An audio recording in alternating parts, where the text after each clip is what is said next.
قد جاب خواطرنا حلم يطويه تخرج. أما بعد فأعوذ بالله من الشيطان الرجيم.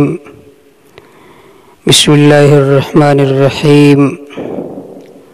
فلما جاء أمرنا جعلنا عاليها سافلها وأمطرنا عليهم حجارة من سجيل منضود مسومة عند ربك وما هي من الظالمين ببعيد. قال النبي صلى الله عليه وسلم: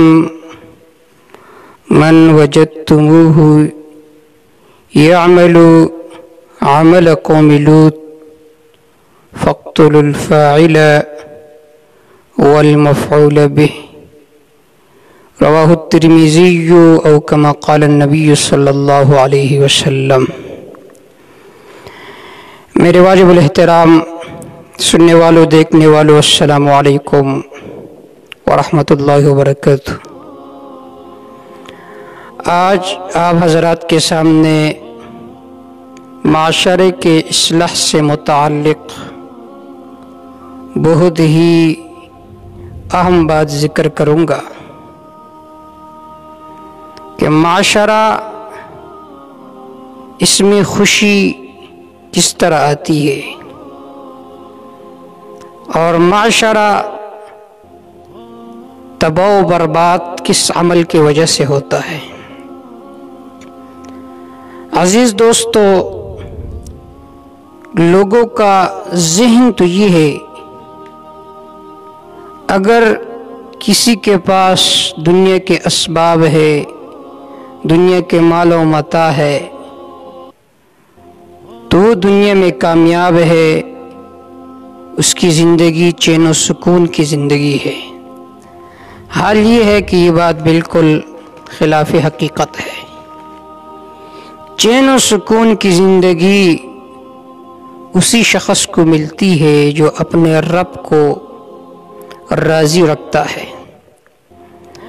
عزیز دوستو، جو آیت کریمہ میں نے آپ کے سامنے تلاوت کی ہے، اس میں اللہ رب العزت نے ماقبل امتوں میں سے ایک امت کا واقعہ ذکر فرمایا ہے، اور وہ امت اور وہ قوم ہے لوط علیہ السلام کا قوم. اللہ رب العزت نے ان پر 2 عذاب نازل فرمائے تھے، اور اتنا سخت عذاب تھا. اللہ رب العزت کے ارشاد ہے: فلما جاء امرنا، جب ہمارا حکم آ پہنچا، جعلنا عالیہا سافلہ، ہم نے یہ زمین اوپر اٹھا دی پھر نیچے گرا دیا. اور دوسرا عذاب وَأَمْطَرْنَا عَلَيْهِمْ حِجَارَةً مِّن سِجِّيلٍ مَّنضُودٍ، ہم نے اس قوم کے اوپر پتھروں کی بارش برسائی. اتنا بڑا عذاب کسی قوم کو نہیں دیا گیا سوائے لوط علیہ السلام کی قوم کی.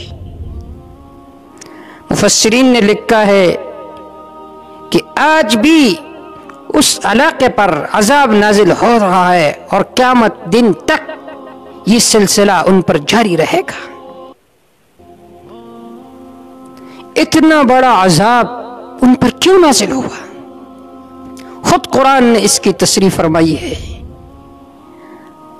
حضرت لوط علیہ السلام نے فرمایا: انکم لتأتون الرجال وتقطعون السبیل وَتَأْتُونَ فِي نَادِيكُمُ الْمُنْكَرَ، تم عورتوں کو چھوڑ کر خوبصورت لڑکوں کے پاس آتے ہو، ان سے اپنی شہوت یہ پوری کرتے ہو. اس قوم کی فطرت تبدیل ہو چکی تھی. جو خواہش کی جگہ ہے اس کو چھوڑ کر غیر فطری راستے میں اپنا خواہش وہ پورا کرتے تھے. اس وجہ سے اللہ رب العزت نے ان پر عذاب نازل فرمایا. آج دیکھیے مغربی ممالک میں ہم جنس پرستی یہ عمل بہت زیادہ ہو رہا ہے. ہم جنس پرستی یہ ہے کہ لڑکا لڑکی سے خواہش پورا کرے، لڑکی لڑکی سے خواہش پورا کرے. بلکہ امریکہ میں ایک علاقہ ہے مستقل طور پر، اس میں 1 لاکھ کے لگ بھگ ایسے مرد موجود ہیں جنہوں نے لڑکوں کے ساتھ شادی کی ہے، ایسی لڑکیاں موجود ہیں جنہوں نے خود لڑکیوں کے ساتھ شادی کی، اور اس کے علاوہ 3 لاکھ کے برابر لوگ ایسے ہیں کہ بغیر نکاح کے وہ ایک دوسرے سے خواہش پورے کرتے ہیں. اس وجہ سے ان لوگوں میں ایڈز کی بیماری، بہت ساری بیماریاں پھیلتی جا رہی ہیں. بلکہ بعض حضرات نے تو اس بات کی تصریح فرمائی ہے کہ وہاں پر تقریباً 600 ملین کے لوگ جو ہے بیماری میں مبتلا ہے اسی عمل کی وجہ سے.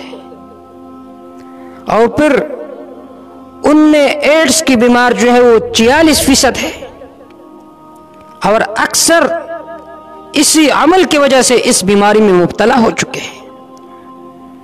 بعض سلف کی تصریح ہے کہ جو بھی اس عمل میں مبتلا ہوتا ہے، قوم لوط کے عمل میں، کہ لڑکا لڑکے سے اپنا خواہش پورا کرے، تو اس کی جو عمر ہے وہ 25 سے 35 سے 40 کے درمیان ہوتا ہے.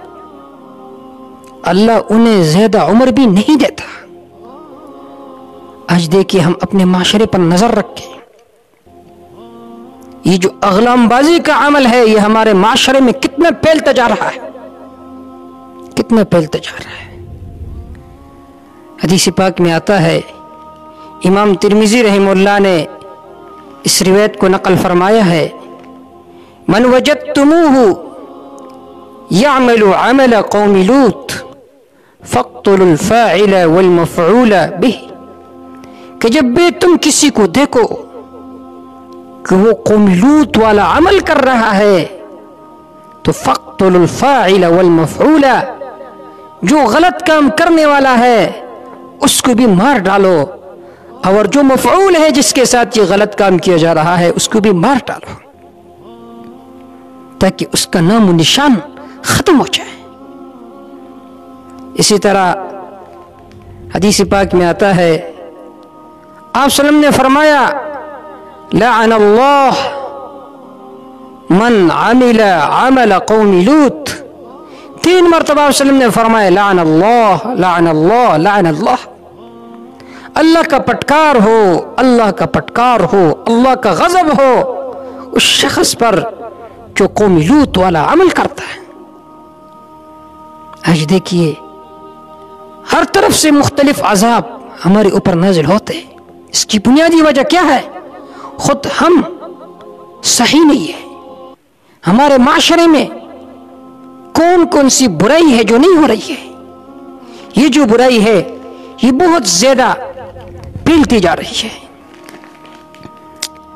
تو اس سے معلوم ہوا کہ جو بھی قوم لوط والا عمل کرتا ہے تو اس کا سزا قتل ہے. لیکن پھر اس کو کس طرح قتل کیا جائے تو اس کیفیت میں اختلاف ہے.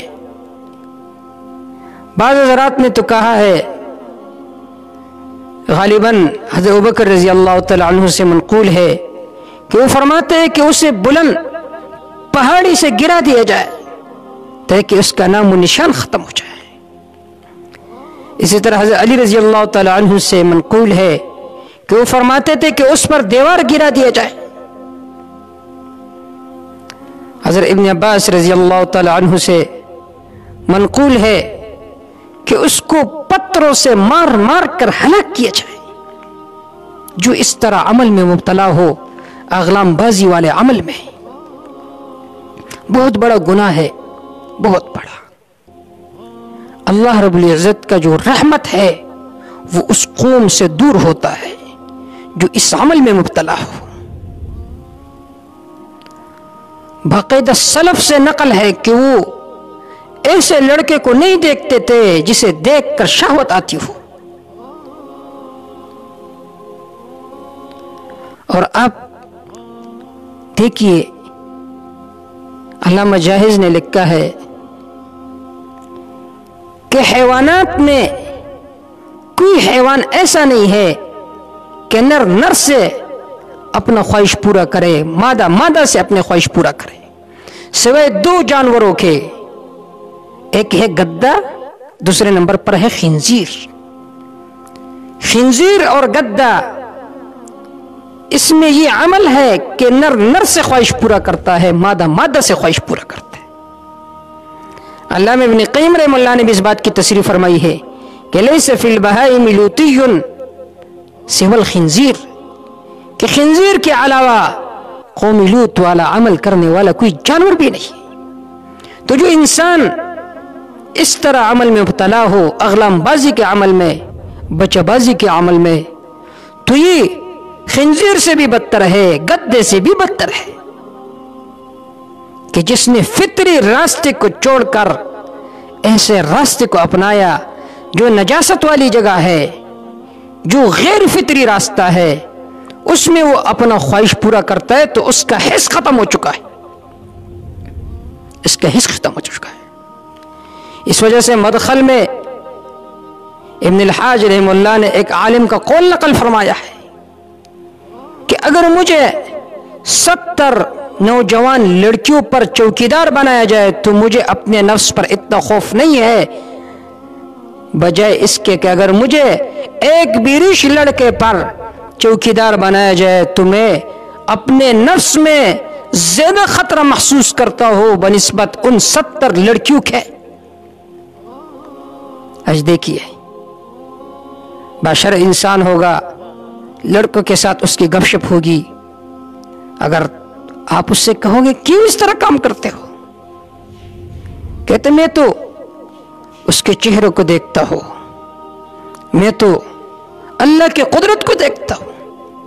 اللہ کی قدرت آپ کو ایسے آدمی کے چہرے میں نظر نہیں آتا جو متبع سنت ہے، جس کے چہرے پر داڑھی سجی ہوئی ہے، اس کے چہرے کی طرف دیکھو کہ دیکھو اللہ نے کتنا خوبصورت عالم بنایا ہے۔ لیکن اگر آپ کو اللہ کی قدرت نظر آتی ہے تو ایسے بیریش لڑکوں کے چہروں میں نظر آتی ہے۔ اس وجہ سے علامہ سیوطی رحمہ اللہ نے ایک عالم کا قول نقل کیا ہے الامر بالابتلاء میں، کہ ایک عالم اپنا واقعہ نقل فرماتے ہیں کہ میں ایک مرتبہ ایک لڑکے کو دیکھتا تھا، نصرانی لڑکا تھا، خوبصورت۔ میرے شیخ نے آ کر مجھ سے کہا کیا کر رہے ہو؟ میں نے اس سے کہا کہ میں اس کے چہرے کو دیکھتا ہوں کہ اتنا خوبصورت چہرہ بھی جہنم میں جلے گا۔ تو یہ عالم فرماتے کہ میرے شیخ نے مجھے کہا کہ ایسے جگہ کی طرف نہ دیکھا کرو جس کے طرف دیکھ کر حافظہ کمزور ہوتا ہے۔ وہ عالم خود فرماتے ہیں کہ 20 سال کے بعد مجھے حافظے کے کمزور ہونے کا احساس ہوا اور مجھے وہ واقعہ یاد آیا جو مجھے میرے شیخ نے کہا تھا کہ ایسے جگہ کی طرف آپ دیکھتے ہیں کہ جسے دیکھ کر آدمی کا حافظہ کمزور ہوتا ہے۔ آج کل ہر کسی کی یہ شکایت ہوتا ہے کہ میرا حافظہ کمزور ہے۔ حافظہ کمزور کیوں نہیں ہوگا؟ ہم غیر محارم لڑکیوں کی طرف دیکھتے ہیں اور ایسے بیریش لڑکوں کی طرف ہم دیکھتے رہتے ہیں، تو ہمارا حافظہ کیسے کمزور نہیں ہوگا؟ امام شافعی رحمہ اللہ کے بیان میں آتا ہے کہ انہوں نے اپنے استاد سے ایک مرتبہ شکایت کی حافظے کے کمزور ہونے کا، تو ان کے استاد امام وکی رحمہ اللہ نے ان سے فرمایا کہ گناہوں کو چھوڑے رکھو، اگر آپ گناہوں کو چھوڑو گے تو آپ کا حافظہ خود بخود قوی ہو جائے گا۔ امام شافعی رحمہ اللہ نے فرمایا شکوت الی وکیع سوء حفظی فاوصانی الی ترک المعاصی فان العلم نور من الہی ونور اللہ لا یعطی لعاصی، کہ میں نے اپنے استاد امام وکی کے سامنے شکایت کی میرا حافظہ کمزور ہے، آپ نے فرمایا فاوصانی الی ترک المعاصی، کے گناہوں کو چھوڑو، اس لیے کہ یہ جو علم خداوندی ہے قرآن و حدیث یہ ایک نور ہے، اور یہ جو نور ہے اللہ گناہگار کو نہیں دیتا۔ تو بد نظری سے چاہے بیریش لڑکے کی طرف ہو یا نوجوان لڑکیوں کے طرف ہو، اس کو دیکھنے سے آدمی کا حافظہ یہ بہت زیادہ کمزور ہو جاتا ہے۔ اس وجہ سے امام رازی رحمہ اللہ نے تفسیر کبیر میں لکھا ہے کہ لا يجوز النظر الى الامرد فيه شبهة من الشہوہ، اس بیریش لڑکے کے طرف دیکھنا جائز نہیں ہے کہ جس میں شہوت کا معمولی سے شبہ کیوں نہ ہو، اس کے طرف دیکھنا بھی جائز نہیں ہے۔ تو عزیز دوستو، اب تمام حضرات یہ تہیہ کرے، یہ عزم کرے کہ اگر اس سے پہلے مجھ سے گناہ ہو چکا ہو، چاہے جو بھی عمل ہو، نوجوان لڑکیوں کی طرف دیکھا ہے یا بیرش لڑکوں کی طرف دیکھا ہے، اس کے بعد عزم مصمم کرو، پختہ ارادہ کرو کہ اللہ اس کے بعد یہ گناہ کبھی نہیں کرنا۔ اللہ عظیم ذات ہے، کریم ذات ہے، اللہ ہماری گناہوں کو معاف فرماتا ہے۔ بار بار اللہ کی طرف سے اعلان ہوتا ہے کہ توبہ طائب ہو جاؤ، چاہے جتنا بڑا گناہ کیوں نہ ہو، لیکن زاری کے ساتھ، بکا کے ساتھ میرے دربار میں حاضر ہو جاؤ، تو میں تمہاری تمام گناہوں کو ختم کر لوں گا۔ تو صدق دل سے اگر ہم اللہ کے دربار میں توبہ کریں گے تو انشاءاللہ اللہ رب العزت ہماری گناہوں کو معاف فرمائیں گے۔ وما توفیق الا باللہ، علیہ توکلت و الیہ انیب۔